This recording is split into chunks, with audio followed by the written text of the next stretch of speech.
नमस्कार दोस्तों, मैं अरुण कुमार शुक्ला और स्वागत है आपका हमारे YouTube channel vision academy Telibagh में। तो दोस्तों, जिस प्रकार हम सिंधु घाटी सभ्यता को पढ़ रहे थे और सिंधु घाटी सभ्यता में कल हम लोगों ने नगर नियोजन, राजनीतिक, आर्थिक और सामाजिक व्यवस्था को पढ़ा।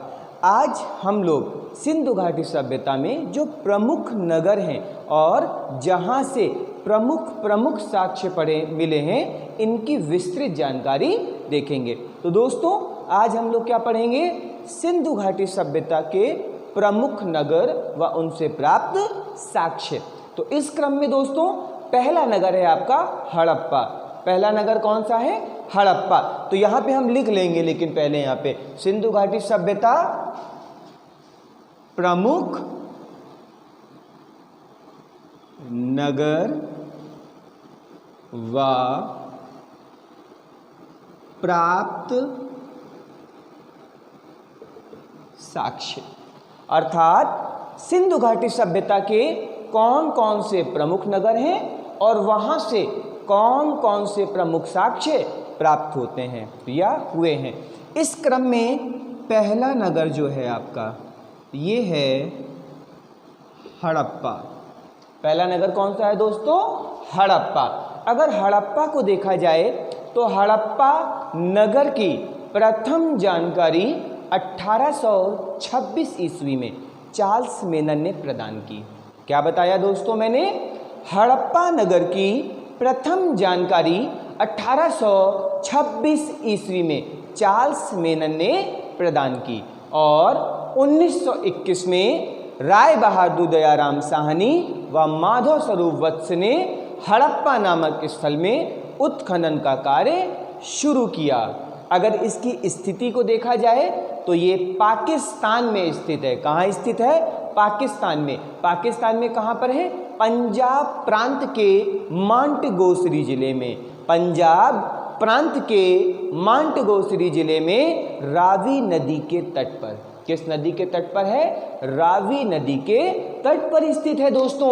और अगर यहाँ से देखा जाए प्रमुख साक्ष्य क्या मिले हैं, तो कह सकते हैं हड़प्पा से 6 की पंक्तियों में 12 कक्षों का एक क्या मिला है? अन्नागार मिला है।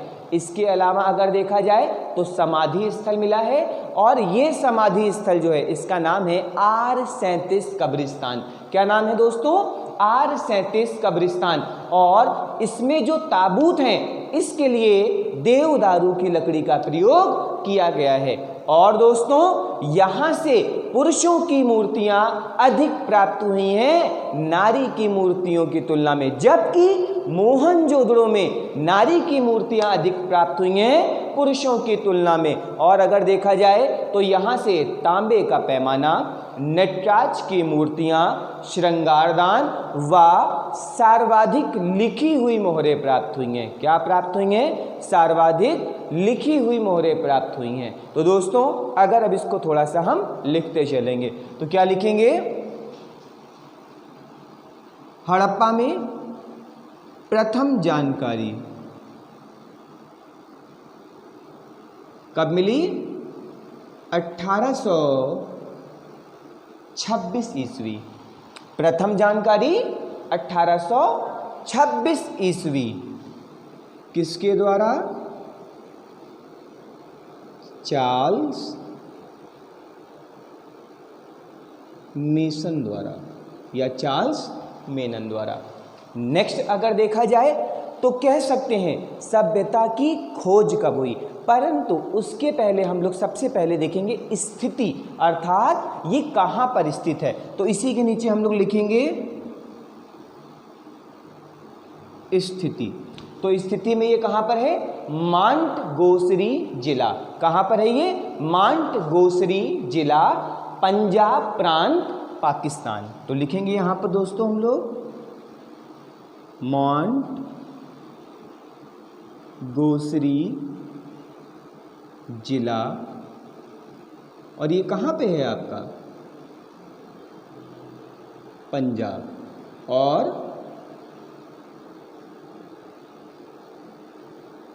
पाकिस्तान। ठीक है दोस्तों। नेक्स्ट पॉइंट देखेंगे हम लोग नदी।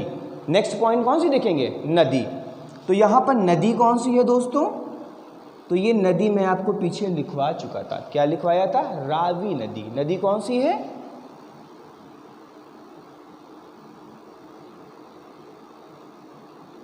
ठीक है दोस्तों। नेक्स्ट अगर देखा जाए तो खोज, अर्थात किस ईयर में यहाँ पर मुख्य रूप से उत्खनन का कार्य या खोज हुई? तो लिख सकते हैं 1921 ईस्वी में। नेक्स्ट अगर देखें तो उत्खननकर्ता कौन है? दयाराम साहनी व माधव स्वरूप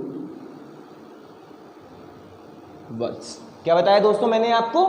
अब फिर से इसको एक बार देखा जाए।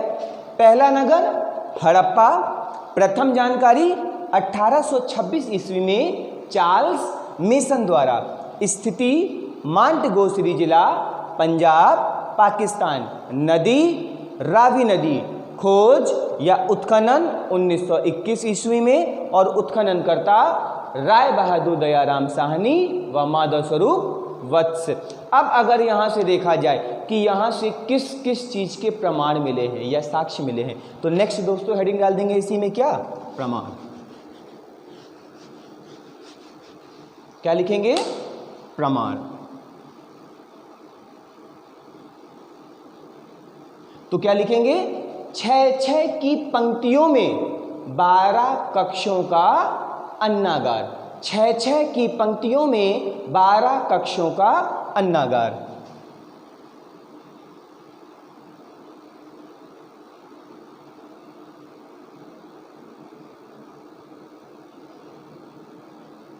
और यहां पे लिख लेंगे क्या?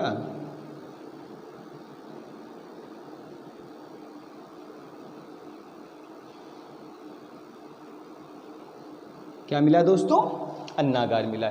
नेक्स्ट अगर देखा जाए यहां पे तो नंबर 2 क्या मिला है? कब्रिस्तान या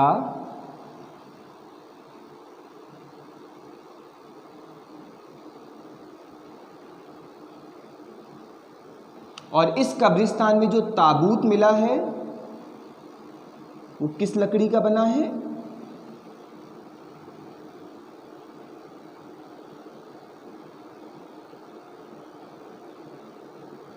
ठीक है दोस्तों। नेक्स्ट अगर देखा जाए यहाँ पे क्या मिला है तो कह सकते हैं पुरुषों की मूर्तियां अधिक मिली हैं। पुरुषों की मूर्तियां अधिक मिली हैं नारी की मूर्तियों की तुलना में। और तांबे का पैमाना, श्रृंगारदान। तो लिखेंगे नेक्स्ट में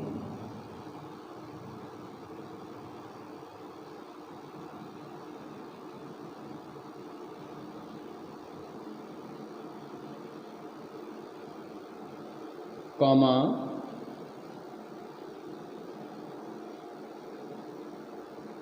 कॉमा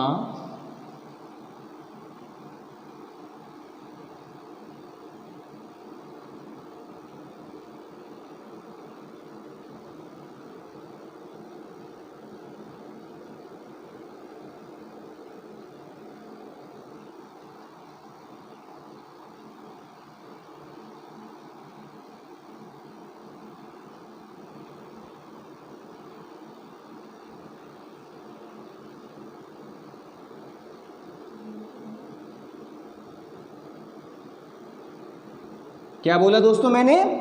अगर यहां पर देखा जाए तो प्रमुख साक्ष्यों में अन्नागार, 6-6 की पंक्तियों में 12 कक्षों का अन्नागार मिला है। दूसरा R37 नामक कब्रिस्तान या समाधि स्थल जिसमें जो ताबूत मिला है वो देवदारू की लकड़ी का मिला है।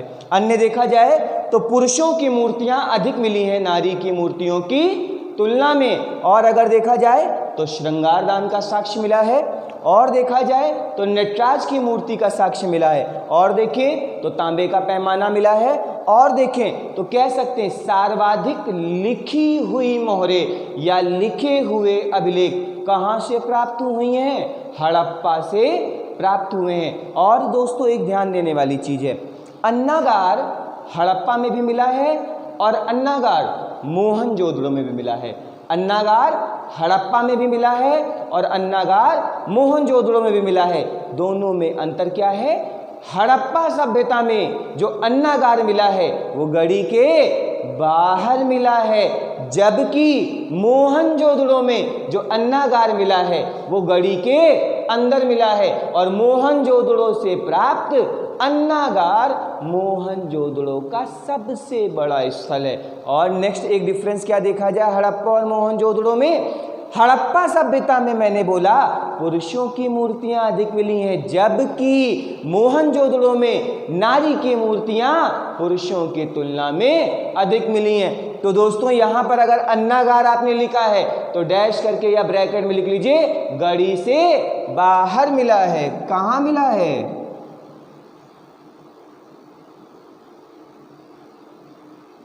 कहां मिला है? गढ़ी से बाहर मिला है। तो ये थी जानकारी दोस्तों किसके बारे में? प्रथम नगर हड़प्पा के बारे में।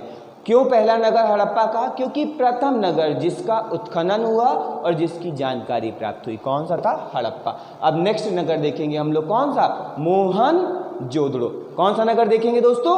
मोहनजोदड़ो।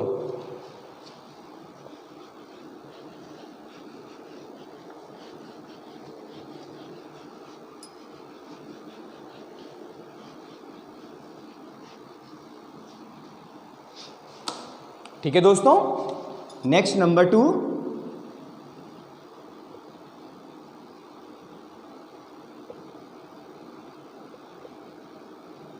मोहनजोदड़ो।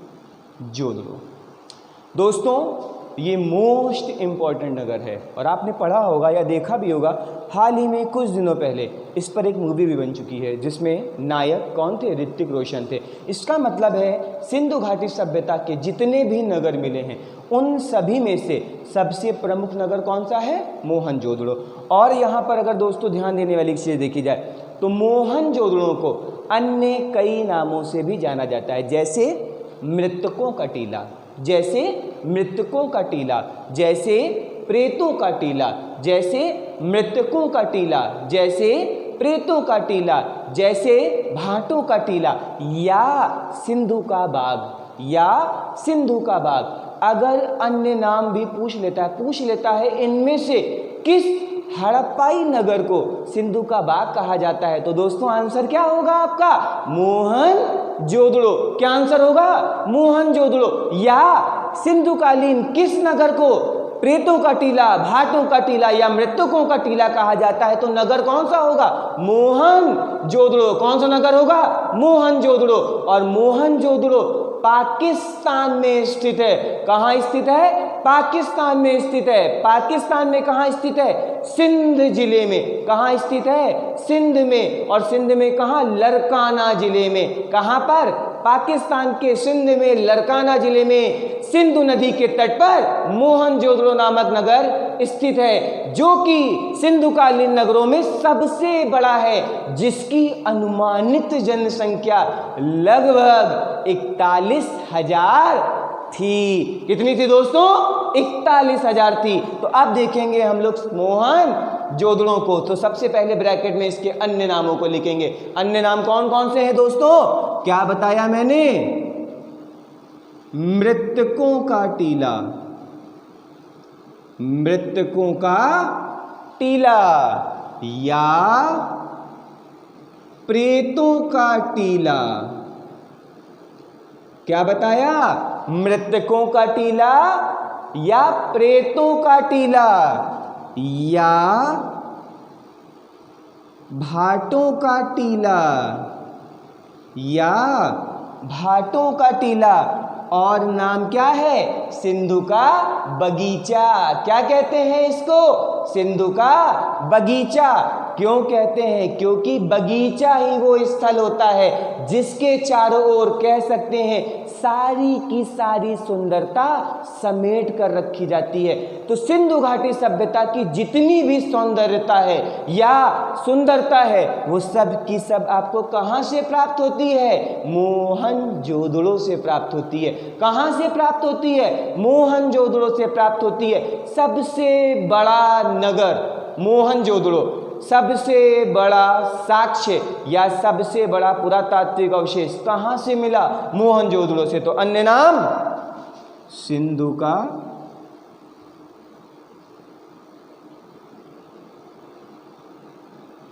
बगीचा। क्या अन्य नाम है? सिंधु का बगीचा। तो दोस्तों मोहनजोदड़ो के मैंने 4 अन्य नाम और बताए। पहला मृतकों का टीला, प्रेतों का टीला, भाटों का टीला या सिंधु का बगीचा। अब अगर देखा जाए ये कहां पर स्थित है, कहां पर स्थित है, तो अब देखेंगे इसकी स्थिति। क्या देखेंगे दोस्तों? स्थिति। तो स्थिति कहां पे है? लरकाना जिला। स्थिति कहां पर है? लरकाना जिला, सिंध प्रांत, पाकिस्तान। लिख लेंगे लरकाना जिला, सिंध प्रांत, और ये कहां पर है आपका? पाकिस्तान। नदी अगर दोस्तों देखा जाए तो सिंध जिले। तो यहां तो बेटा कह सकते हैं, सिंपल आंसर निकाल सकते हैं। क्या? सिंध, सिंधु। नदी सिंधु नदी। उत्खनन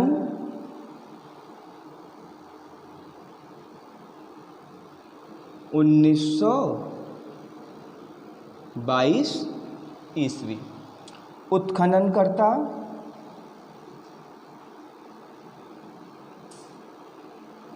कौन है?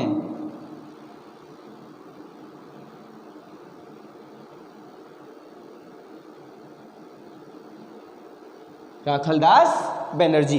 तो दोस्तों यहां पर देखा जाए स्थिति लरकाना जिला, सिंध प्रांत, पाकिस्तान। नदी सिंधु नदी। उत्खनन 1922 ईस्वी और उत्खनन करता राखलदास बनर्जी। ध्यान दीजिएगा दोस्तों, यहाँ पर एक क्वेश्चन और भी कभी कभी पूछ लेता है। क्या क्वेश्चन पूछता है? कि इनमें से वे कौन कौन से स्थल हैं जिसके उत्खननकर्ता में निर्देशक का कार्य सर जॉन मार्शल ने किया है। किसने किया है? सर जॉन मार्शल ने किया है। तो उसका आंसर क्या होगा? हड़प्पा व मोहनजोदड़ो। क्या होगा? हड़प्पा व मोहनजोदड़ो। तो नेक्स्ट दोस्तों आगे लिखा जाए इसके बारे में, नोट करते हैं।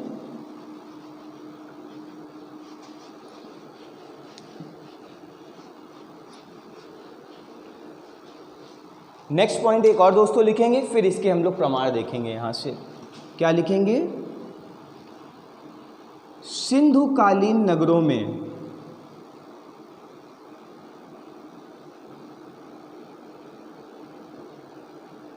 सबसे बड़ा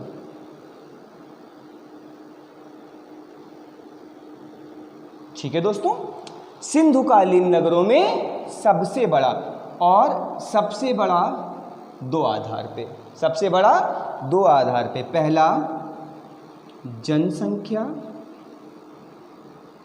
और दूसरा क्षेत्रफल। तो कह सकते हैं आकार व जनसंख्या में सिंधुकालीन नगरों में सबसे बड़ा नगर आपका मोहनजोदड़ो। और यहाँ की जनसंख्या कितनी थी? लगभग 41,000। कितनी थी? लगभग 41,000 थी दोस्तों। अब अगर देखा जाए कि सिंधुकालीन नगर मोहनजोदड़ो से कौन कौन से प्रमुख साक्ष्य प्राप्त हुए हैं, कौन कौन से प्रमुख साक्ष्य प्राप्त हुए हैं, तो दोस्तों यहाँ से प्राप्त साक्ष्यों को ध्यान देने से पहले सबसे पहले देख लेते हैं कि सिंधुकालीन सभ्यता में मोहनजोदड़ो की जो सबसे बड़ी स्थलाकृति है या सबसे बड़ी आकृति जो है वो है आपका विशाल अन्नागार। कौन सा है? विशाल अन्नागार। तो यहाँ पे अगर हम लिखेंगे प्राप्त साक्ष्य,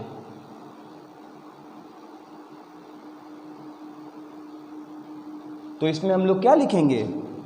नंबर 1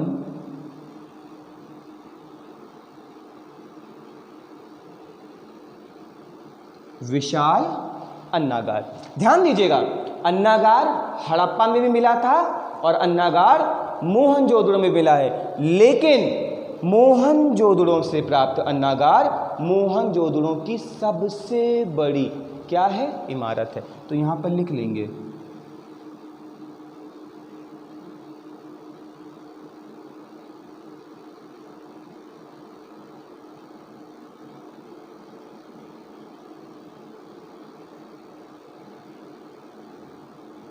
मोहनजोदड़ो की सबसे बड़ी इमारत कौन सी है आपकी, विशाल अन्नागार है। क्या है आपका, विशाल अन्नागार है, जिसकी लंबाई 45.71 मीटर, कितनी है, लंबाई 45.71 मीटर व चौड़ाई 15.23 मीटर। कितनी लंबाई चौड़ाई है, 45.71 मीटर व 15.23 मीटर। तो लिख लेंगे यहाँ पर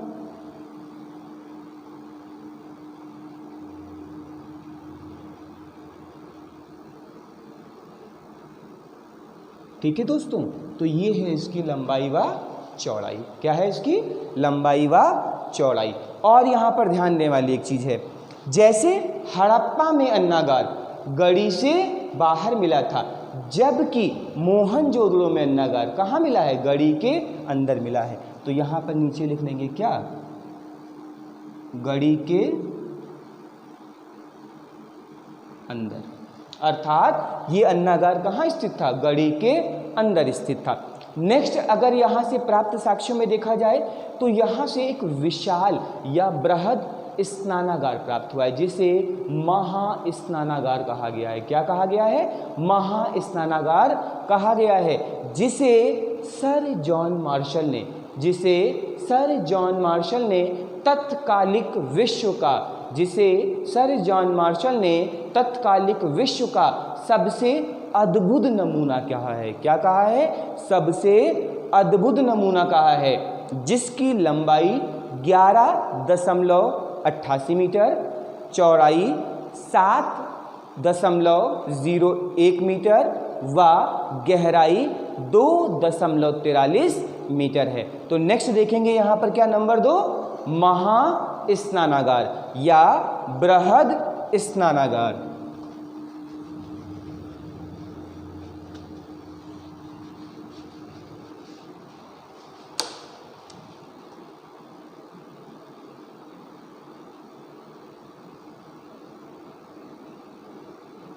ठीक है दोस्तों, मैंने क्या बोला, दूसरी जो प्रमुख स्थलाकृति प्राप्त हुई है वो क्या है आपकी, बृहद या महास्नानागार, जो कि 11.88 मीटर गुणे 7.01 मीटर गुणे 2.43 मीटर।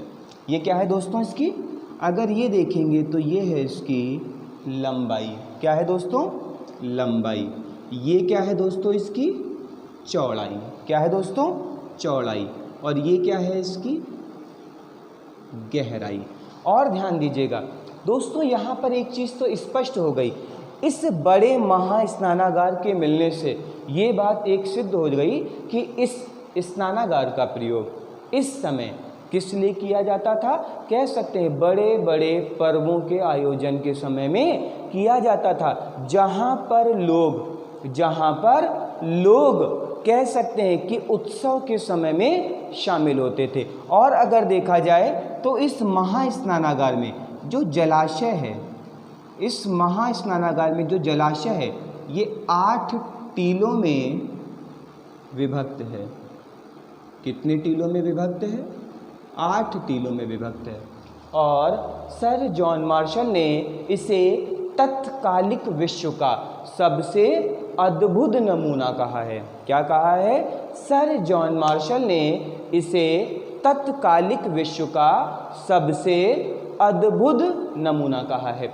इसके अलावा अगर देखा जाए तो कह सकते हैं मोहनजोदड़ो से अद्भुत जल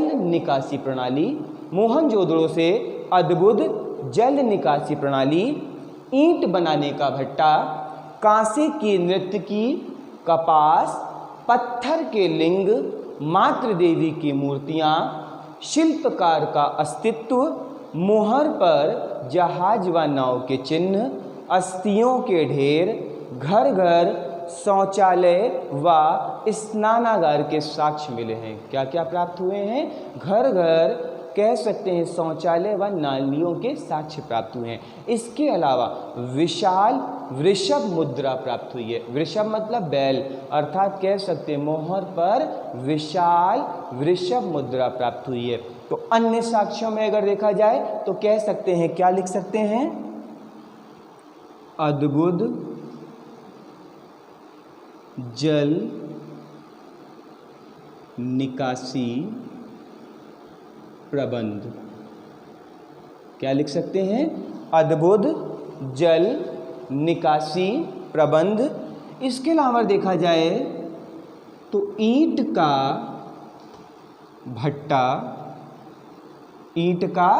भट्टा, फिर अगर देखें तो कांसे की नृत्यकी, फिर अगर देखें तो कपास का ढेर। क्या है दोस्तों? कपास का ढेर। अगर फिर देखा जाए तो पत्थर के लिंग,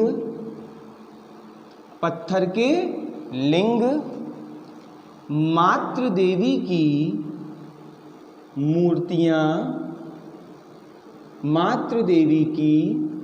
मूर्तियाँ, इसके अलावा कह सकते हैं मोहरे जिन पर नाव व जहाज के चिन्ह। देखिए दोस्तों, कई चीज़ें प्राप्त हुई हैं, मैंने आपको उसके अलावा कई चीज़ें बताई भी हैं, लेकिन इसमें दो चीज़ों को और देख लेंगे जिससे कभी कभी क्वेश्चन पूछ लेता है। तो कह सकते हैं यहाँ से अन्य जो चीज़ें हैं उसमें अगर देखा जाए तो दो चीज़ें दोस्तों और हैं जिनसे कभी कभी क्वेश्चन पूछ लेता है। उनके क्या है बेटा? सबसे पहले घर घर शौचालय व नालियाँ।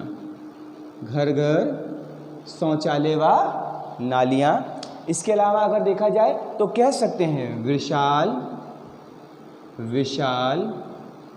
वृषभ मुद्रा, और देखें वाह, और क्या है दोस्तों? कह सकते हैं यहाँ पर क्या मिला है? अस्थियों का ढेर। ठीक है दोस्तों, तो ये प्रमुख विशेषताएं थी आपकी मोहनजोदड़ो की।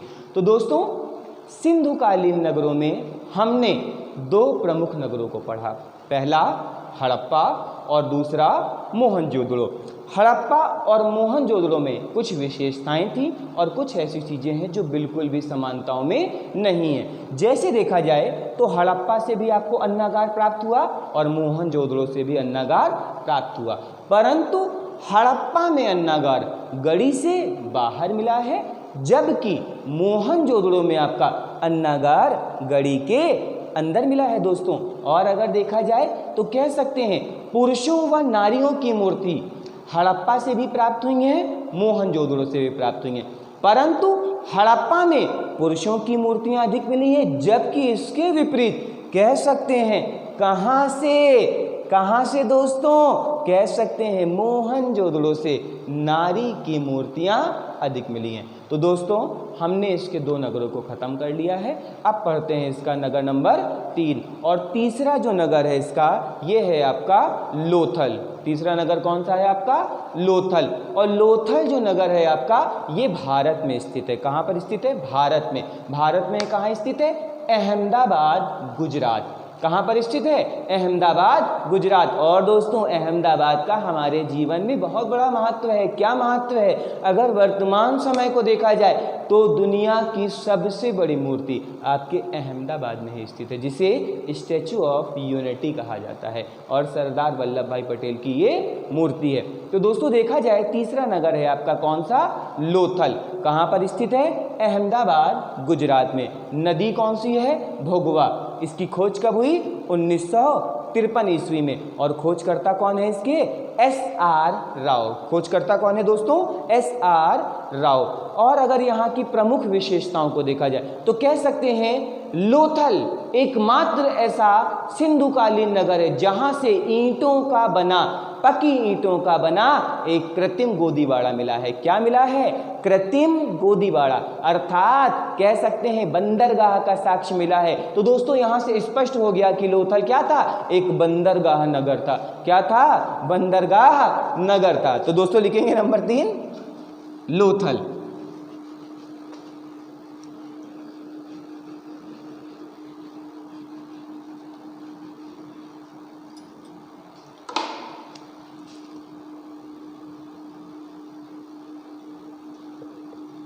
ठीक है दोस्तों, तो मैंने लोथल के बारे में क्या बताया? स्थिति क्या है इसकी? अहमदाबाद गुजरात भारत। नदी भोगवा, इसका उत्खनन कब हुआ? 1953 ईस्वी में। और उत्खननकर्ता कह सकते हैं आपके SR राव। तो लिख लेंगे प्रमुख जानकारी, स्थिति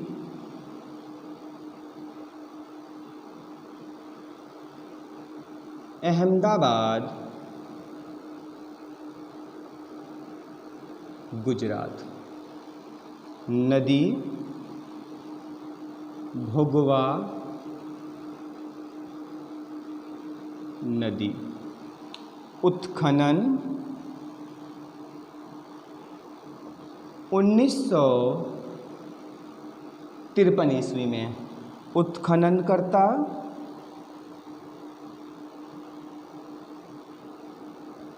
SR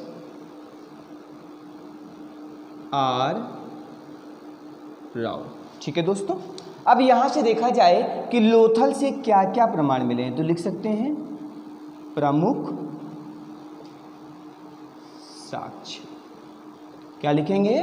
प्रमुख साक्ष्य। तो नंबर 1 अगर देखा जाए तो नंबर 1 कौन सा है आपका? कह सकते हैं कृत्रिम गोदी बाड़ा। इसको कहा जाता है दोस्तों बंदरगाह। क्या कहा जाता है? बंदरगाह। इसके अलावा अगर यहाँ से देखा जाए तो शतरंज के साक्ष्य मिले हैं। किसके साक्ष्य मिले हैं? शतरंज के साक्ष्य मिले हैं। और टेरीकोटा का बना जहाज, और टेरीकोटा का बना जहाज, एक मापनी मिली है यहाँ से, फारस की मोहर मिली है, मम्मी का साक्ष्य मिला है, युग्म समाधान का साक्ष्य मिला है, ताबीज का साक्ष्य मिला है, हाथी दांत व हाथी सूंड का साक्ष्य मिला है। और कह सकते हैं बत्तख का चित्रण सर्वाधिक किया गया है। यहाँ पर दरवाजे सड़क पर खुलते थे। वाह चालाक लोमड़ी, अर्थात कह सकते हैं पंचतंत्र की कहानियों का आंकलन किया गया है। किसमें? आपका मृद भांडों पर। तो दोस्तों लिखते चलेंगे यहाँ से प्रमुख चीज़ें क्या क्या प्राप्त हुई हैं।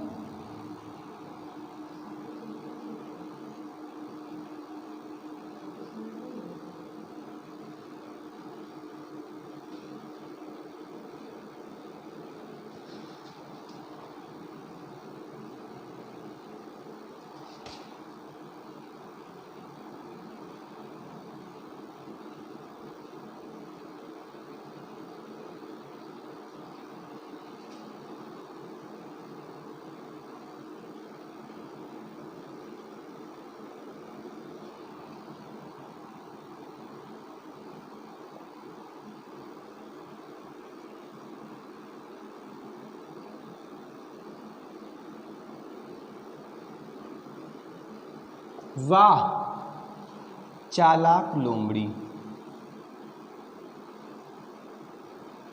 वाह चालाक लोमड़ी। तो ये प्रमुख विशेषताएं थी दोस्तों किसकी? आपकी लोथल नामक नगर की। तो कह सकते हैं सिंधुकालीन नगरों में से लोथल एकमात्र ऐसा सैंधव नगर है जहां से पक्की ईंटों के कृत्रिम गोदीबाड़े का साक्ष्य मिला है। इसके अलावा शतरंज का साक्ष्य मिला है, टेरीकोटा का बना जहाज मिला है, फारस की मोहर मिली है, ताबीज युगल समाधान जिसमें कह सकते हैं पुरुष और नारी को एक साथ दफन किया गया है। इसके अलावा देखा जाए तो कह सकते हैं मम्मी का साक्ष्य मिला है, हाथी सूंड का साक्ष्य मिला है, बत्तख व चालाक लोमड़ी का साक्ष्य मिला है। इसके अलावा भी दोस्तों और कई प्रमाण है, जैसे मापनी मिली है, स्केल मिली है, या कह सकते हैं इसके अलावा कह सकते हैं दरवाजे या खिड़की कहाँ खुलते थे? सड़कों पर खिलते थे, जबकि अन्य सभी नगरों में दरवाजे व खिड़की कहाँ खुलते थे? पीछे की ओर करते थे। तो दोस्तों ये था हमारा नंबर 3 नगर लोथल। अब हम पढ़ेंगे चौथा नगर जिसका नाम है कालीबंगा। क्या नाम है दोस्तों? कालीबंगा। अर्थात कह सकते हैं इसके नाम से स्पष्ट है, कालीबंगा का अर्थ होता है काले रंग की चूड़ियाँ। क्या अर्थ होता है? काले रंग की चूड़ियाँ।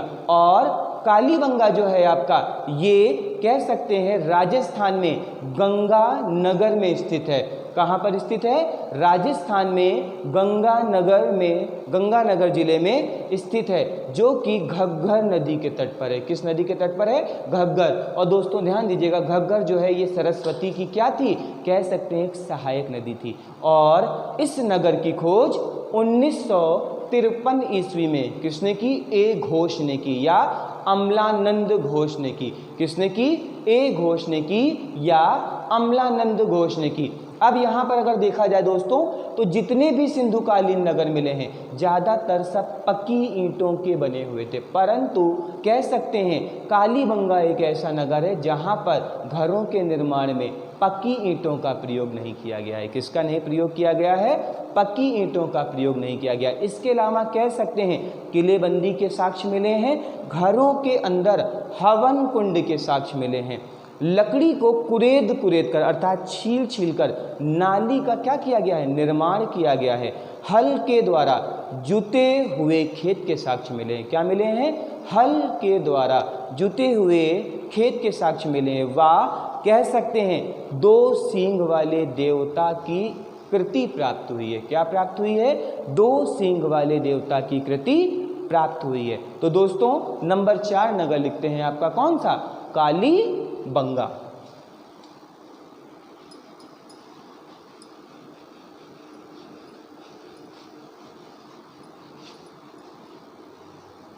ठीक है दोस्तों, नंबर 4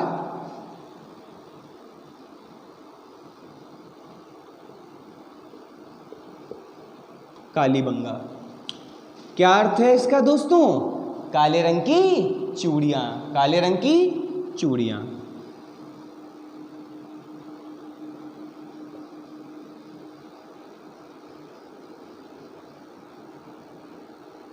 ठीक है दोस्तों, स्थिति देखेंगे। गंगा नगर राजस्थान, नदी घग्गर नदी, नदी घग्गर नदी। और दोस्तों ध्यान दीजिएगा, घग्गर किसकी सहायक नदी है? किसकी सहायक नदी है? सरस्वती की। तो यहाँ ब्रैकेट में आप सरस्वती भी लिख सकते हो। क्या लिख सकते हो? सरस्वती नदी। अब अगर देखा जाए तो उत्खनन, ध्यान दीजिएगा दोस्तों, इस नगर का भी उत्खनन 1953 ईस्वी में किया गया। कब किया गया? 1953 ईस्वी में। उत्खननकर्ता ए घोष या अमलानंद घोष। अब अगर यहाँ से प्राप्त प्रमाण देखे जाएं दोस्तों, तो पहली चीज़ें, कालीबंगा का अर्थ होता है काले रंग की चूड़ियाँ, स्थिति गंगानगर राजस्थान, नदी घग्गर नदी सरस्वती की सहायक, उत्खनन 1953 ईस्वी में, उत्खननकर्ता ए घोष या अमलानंद घोष। अब यहाँ से अगर प्राप्त साक्ष्य देखे जाएं,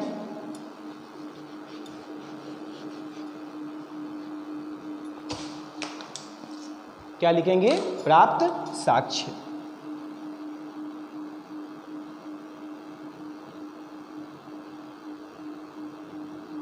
नंबर 1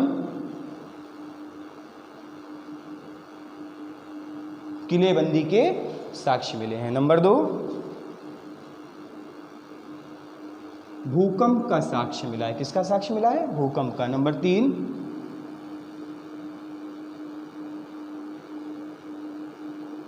लकड़ी को कुरेद कर नाली का निर्माण। ठीक है, नेक्स्ट देखें तो हवन कुंड के साक्ष्य मिले। इसके बाद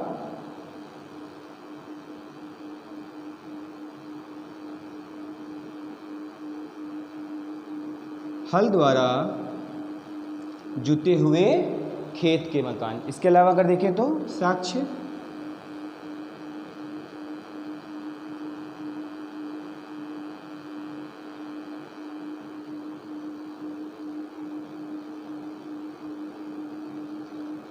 तथा सबसे लास्ट में एकमात्र नगर जहां पर कह सकते हैं भवनों के निर्माण में किसका प्रयोग किया गया था? कच्ची ईंटों का।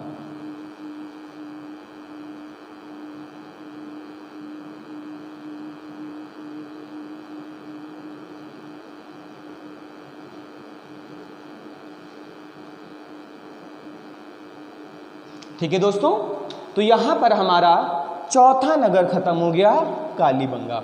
कालीबंगा जिसका अर्थ है काले रंग की चूड़ियां, कहां पर स्थित है? गंगानगर, राजस्थान। नदी घग्गर। खोज कब हुई? 1953। अमलानंद घोष। प्रमुख साक्ष्य किलेबंदी, भूकंप, लकड़ी को कुरेद कर नाली का निर्माण, हवन कुंड, हल द्वारा जुते हुए खेत, दोहरे सींग वाले देवता का चित्र व भवनों का निर्माण कच्ची ईंटों के द्वारा किया गया था, इसके साक्ष्य मिले। नेक्स्ट पांचवा नगर लिखेंगे हम लोग चनहूदड़ो। कौन सा लिखेंगे?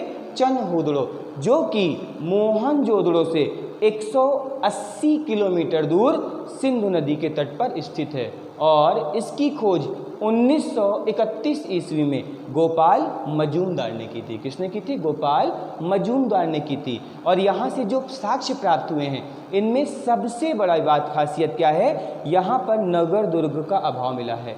कुत्ते द्वारा बिल्ली का पीछा करता हुआ पदचिन्ह, मनके बनाने का कारखाना, वृक्काकार ईंटें, मिट्टी की बनी हुई पाइप नाली, लिपस्टिक के प्रमाण मिले हैं। तो दोस्तों नेक्स्ट लिखेंगे कौन सा हम लोग? चनहूदड़ो।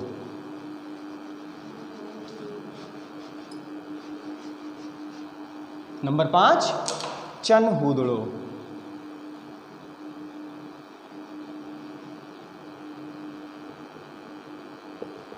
स्थिति अगर देखेंगे तो कहां पर है आपका? स्थिति मोहनजोदड़ो से 180 किलोमीटर। ठीक है, नदी सिंधु, नदी सिंधु। उत्खनन 1931 ईस्वी। उत्खननकर्ता गोपाल मजूमदार। प्रमुख साक्ष्य अगर देखा जाए, क्या देखा जाए? प्रमुख साक्ष्य तो लिख लेंगे नगर दुर्ग का अभाव,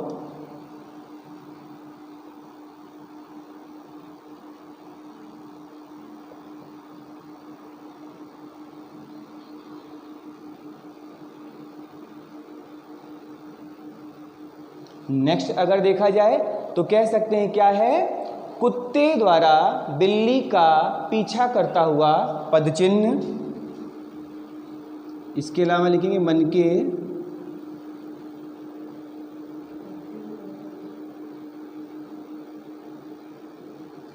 इसके अलावा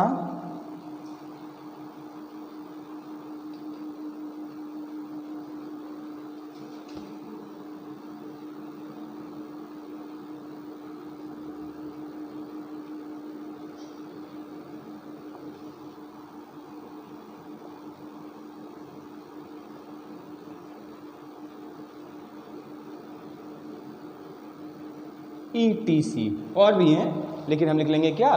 ETC। लेकिन दोस्तों अगर ध्यान दीजिएगा यहाँ पर पूछ ले तो कह सकते हैं इसी स्थल से आपको लिपिस्टिक के भी साक्ष्य मिले हैं। किसके साक्ष्य मिले हैं? लिपिस्टिक के भी साक्ष्य मिले हैं। तो दोस्तों नेक्स्ट स्थल लिखेंगे हम लोग बनावली। क्या लिखेंगे? बनावली, जो कि कहाँ पर स्थित है? हिसार जिले में स्थित है। कहाँ पर स्थित है ये? हरियाणा में। किस नदी के तट पर? कह सकते हैं आपका सरस्वती नदी के तट पर, जिसकी खोज 1973 ईस्वी में RS बिष्ट ने की। किसने की? RS बिष्ट ने की थी। नेक्स्ट लिखिए दोस्तों, बनावली।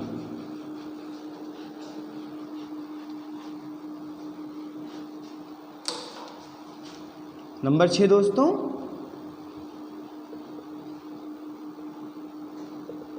ठीक है। स्थिति मैंने देखी उसको बता दिया आपको। स्थिति कहाँ पर है इसकी? कह सकते हैं हिसार जिला हरियाणा, ठीक है। अगर नदी देखें दोस्तों तो नदी कौन सी है आपकी? सरस्वती। कब खोज हुई इसकी? 1973 ईस्वी में। खोज किसने की? RS बिष्ट ने। खोजकर्ता या उत्खननकर्ता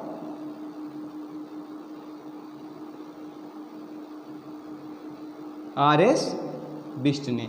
अगर यहाँ से देखा जाए प्रमुख प्रमाण कौन कौन से मिले हैं तो पहली चीज है जौ, सड़कों व नालियों के साक्ष्य, खिलौना हल, कह सकते हैं बैलगाड़ी के पहिए के निशान, और वाश बेसिन। क्या लिखेंगे दोस्तों? प्रमाण जौ,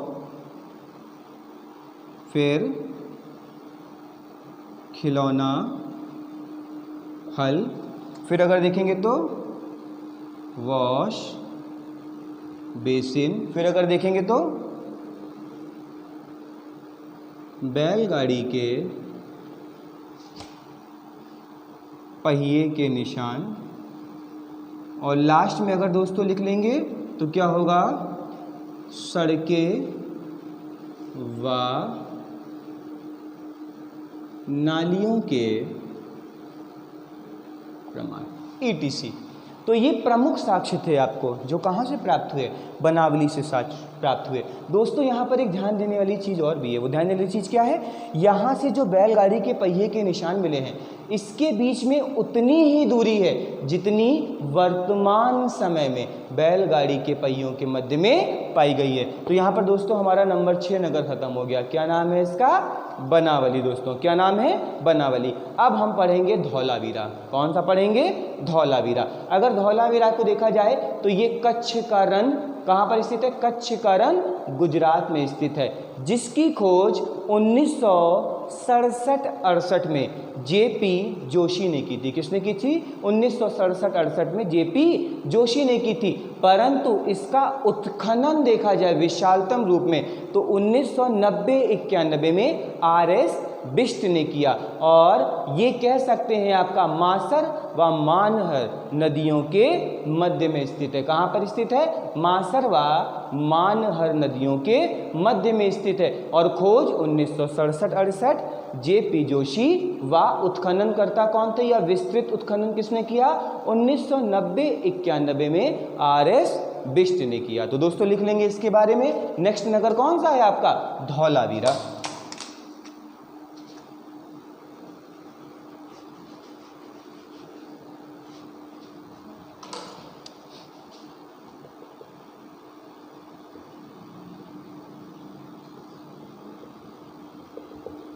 ठीक है दोस्तों, कौन सा नगर है? धौलावीरा। कहां पर स्थित है? कच्छ का रण, गुजरात। अगर नदी देखा जाए तो कह सकते हैं मासर व मानहर नदी। अगर देखा जाए तो इसकी जो खोज है ये हुई है 1967-68 में, और किसने की है? JP जोशी ने। किसने की?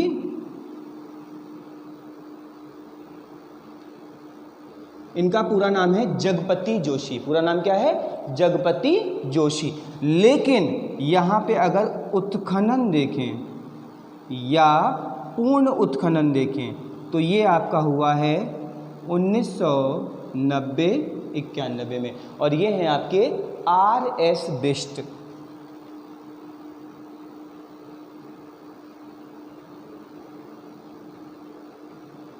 ठीक है दोस्तों, अब यहाँ पर देखा जाए तो धौलावीरा जो है ये भारत में जितने भी स्थल मिले हैं इनमें से दूसरा सबसे बड़ा नगर है। अब यहाँ पर अगर साक्ष्य देखे जाएं तो साक्ष्यों को देखेंगे दोस्तों तो यहाँ पे जो नगर मिला है वो 3 खंडों में बटा हुआ है। कितने खंडों में बटा हुआ है? 3 खंडों में। इसके अलावा विशाल जलाशय मिला है, उन्नत जल प्रबंध मिला है, साइन बोर्ड, आग का साक्ष्य, मनके, मोहरे, चूड़ियाँ व मिट्टी की वस्तुएं अधिक मिली हैं। क्या क्या बताया दोस्तों मैंने आपको? नगर 3 खंडों में विकसित है व विशाल जलाशय प्राप्त हुआ है, उन्नत जल प्रबंधन, साइन बोर्ड, आग का प्रमाण, मोहरे, मनके, चूड़ियाँ व मिट्टी की वस्तुएं। ठीक है दोस्तों, अब काफ़ी लंबा भी हो रहा है तो इन चीज़ों को हम लोग ऐसे ही नोट डाउन करते हुए चलेंगे। तो दोस्तों ये था आपका नंबर 7 नगर जिसका नाम है धौलावीरा। अगर कहीं से कोई इंपॉर्टेंट चीज़ होती है तो मैं आपको यहाँ पे नोट डाउन करा लूँगा। तो दोस्तों अगर यहाँ पर देखा जाए नंबर 8 नगर तो ये है आपका रोपण। नगर कौन सा है आपका? रोपण। रोपण जो है आपका ये पंजाब नदी में, पंजाब में स्थित है, सतलज नदी के तट पर, और इसकी खोज 1953-54 में यज्ञदत्त शर्मा ने की। किसने की? यज्ञदत्त शर्मा ने की दोस्तों। तो नया रखेंगे हम लोग रोपण।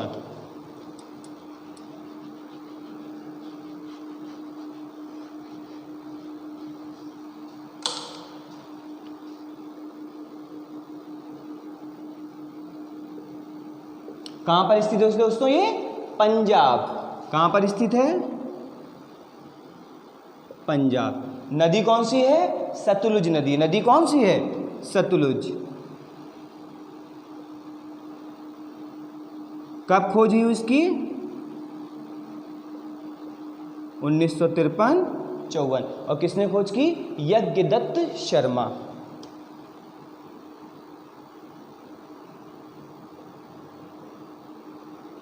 ठीक है दोस्तों, अब अगर देखा जाए कि लोथल से कौन कौन से प्रमुख प्रमाण मिले हैं तो कह सकते हैं, रोपण से कौन कौन से प्रमुख प्रमाण मिले हैं तो कह सकते हैं यहाँ से नवपाषाण काल, ताम्रपाषाण काल व ऐतिहासिक काल तीनों के प्रमाण प्राप्त हुए हैं। इसके साथ साथ जो सबसे प्रमुख यहाँ से प्रमाण प्राप्त हुआ है ये है मानव के साथ कुत्ते को दफनाए जाने का साक्ष्य। तो दोस्तों यहाँ पर इसको हम लोग नोट कर लेंगे। क्या प्रमुख प्रमाणों में अगर यहाँ पे देखेंगे तो क्या है आपका?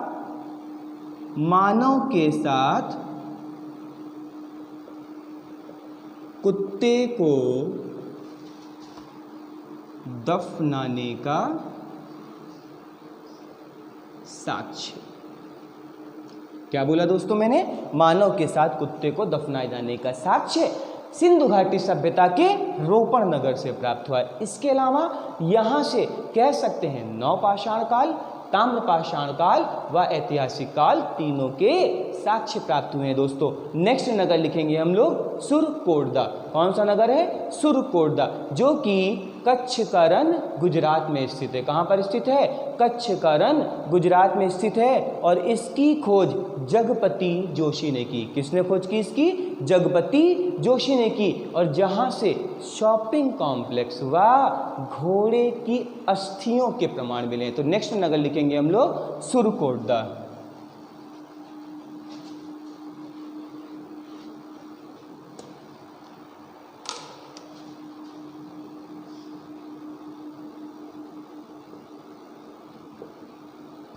ठीक है दोस्तों, कहां पर स्थित है आपका?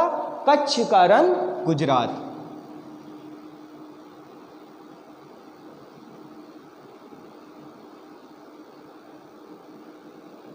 खोजकर्ता कौन है?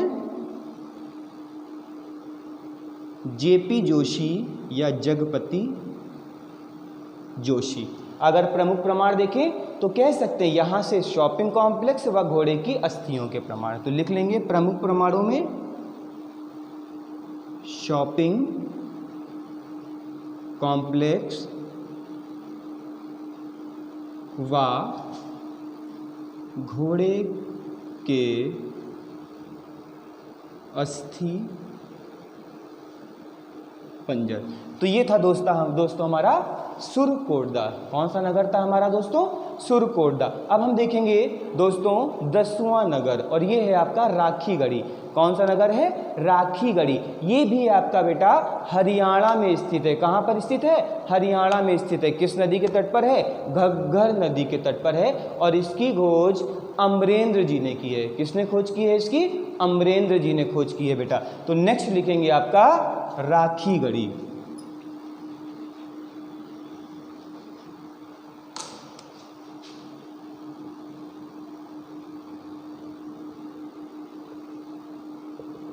क्या नाम है दोस्तों? राखीगढ़ी। और राखीगढ़ी के बारे में मैंने दोस्तों आपको बताया हुआ है कि भारत में स्थित सिंधु घाटी सभ्यता का सबसे बड़ा नगर है आपका राखीगढ़ी। तो दोस्तों देखा जाए कहाँ पर स्थित है ये आपका? घग्गर नदी के तट पर, हरियाणा में। कहाँ पर स्थित है? हरियाणा में घग्गर नदी के तट पर। कहाँ पर स्थित है? हरियाणा में घग्गर नदी के तट पर स्थित है दोस्तों। तो लिख लेंगे स्थिति हरियाणा।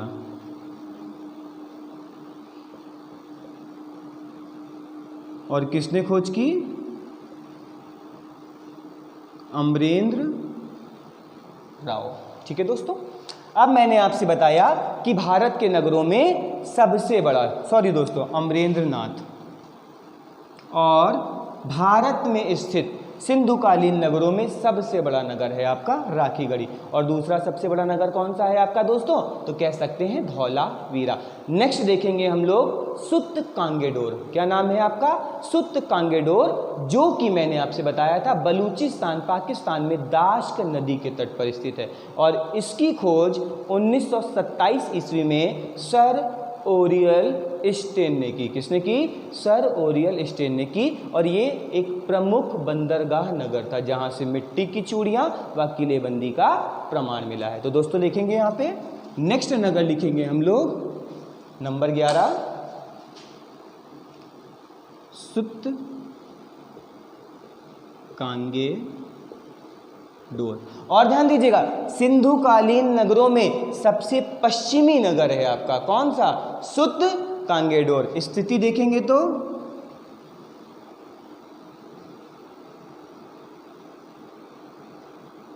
बलूचिस्तान पाकिस्तान में। नदी देखेंगे तो कब खोज हुई? किसने की? सर ओरियन स्टेन ने। प्रमुख प्रमाण देखें तो कह सकते हैं आपका प्रमुख प्रमाण क्या है? इसे बंदरगाह नगर। क्या लिख लेंगे इसको? और इसके अतिरिक्त यहाँ से किलेबंदी के प्रमाण प्राप्त हुए हैं और मिट्टी की चूड़ियाँ प्राप्त हुई हैं। किसके प्रमाण प्राप्त हुए हैं? किलेबंदी के और मिट्टी की चूड़ियों के। नेक्स्ट लिखेंगे हम कोटदी जी। क्या लिखेंगे? कोटदी जी। ये कहाँ पर स्थित है आपका? सिंध प्रांत पाकिस्तान में स्थित है। और इसकी खोज 1953 ईस्वी में फजल अहमद ने की थी, जो कि सिंधु नदी के तट पर स्थित है। और यहाँ से माता जी की मूर्तियाँ प्राप्त हुई हैं। क्या लिखेंगे? कोटदी जी। क्या लिखेंगे नेक्स्ट? कोटदी जी।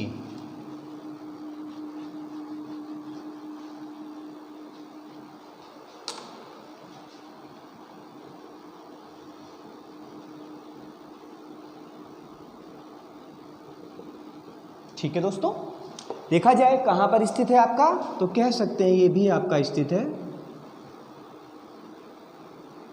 पाकिस्तान में। कहाँ पर स्थित है? पाकिस्तान में। और कह सकते हैं नदी कौन सी है? सिंधु। नदी कौन सी है? सिंधु। कब खोज हुई? 1953 ईस्वी में। कब खोज हुई? किसने की?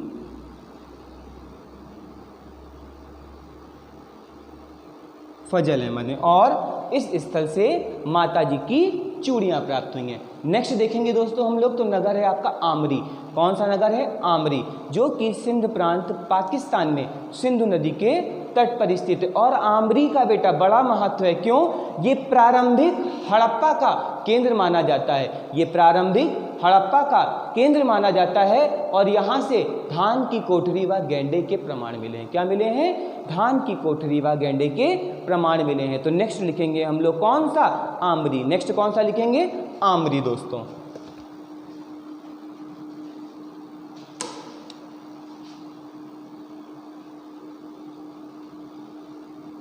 कहां पर स्थित है आपका? सिंध प्रांत पाकिस्तान। नदी कौन सी है? सिंधु नदी। और दोस्तों मैंने आपसे क्या बताया? प्रारंभिक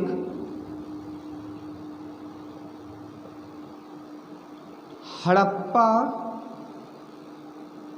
का केंद्र, प्रारंभिक हड़प्पा का केंद्र कौन सा है? आमरी। और यहां से अगर प्रमाण देखे जाए तो प्रमुख प्रमाण क्या है? गेंडे का प्रमाण, और अगर दूसरा देखा जाए तो धान की कोठरी। नेक्स्ट दोस्तों अगर 14 देखा जाए तो ये है आपका रंगपुर। कौन सा है आपका? रंगपुर, जो कि गुजरात के जलवार जिले में भादर नदी के तट पर स्थित है। कहाँ पर स्थित है? गुजरात के जलवार जिले में भादर नदी के तट पर स्थित है। और इसकी खोज माधव स्वरूप वत्स व रंगनाथ राव ने की। और यहाँ से चावल की भूसी के प्रमाण व मोहरों पर मातृ देवी का अभाव मिला है। तो नेक्स्ट क्या लिखेंगे हम लोग? रंगपुर। कहाँ पर स्थित है? जलवार जिला आपका गुजरात। नेक्स्ट लिखेंगे दोस्तों रंगपुर।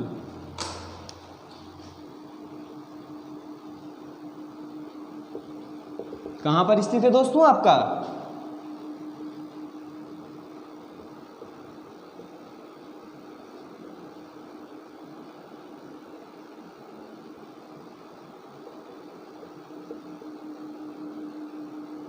नदी कौन सी है? भादर नदी। और अगर दोस्तों देखा जाए कि यहाँ के उत्खननकर्ता कौन थे? उत्खननकर्ता कौन थे? तो माधव स्वरूप वत्स व रंगनाथ राव। तो लिख लेंगे दोस्तों।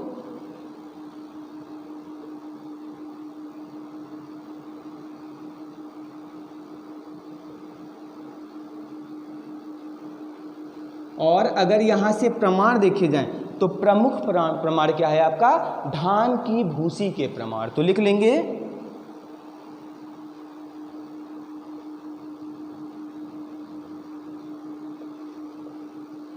और अगर दूसरा प्रमुख प्रमाण देखा जाए तो मोहरों पर मातृ देवी का अंकन नहीं। दूसरा लिख लीजिएगा, मोहरों पर मातृ देवी का अंकन नहीं। अब दोस्तों अगर देखा जाए कि सिंधु घाटी सभ्यता का नवीनतम नगर कौन सा है, तो ये है आपका जूनी कुरान। कौन सा है आपका? जूनी कुरान, जो कच्छ करण गुजरात में स्थित है। और 2014 में इसकी खोज हुई, जहां पर स्टेडियम के प्रमाण मिले हैं। तो नेक्स्ट लिखेंगे दोस्तों कौन सा? जूनी कुरान।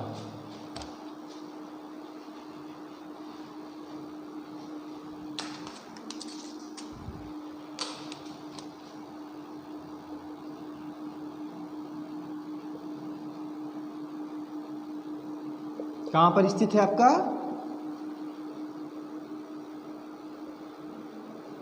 कब खोज हुई? 2014। क्या साक्ष्य मिला है? स्टेडियम का प्रमाण।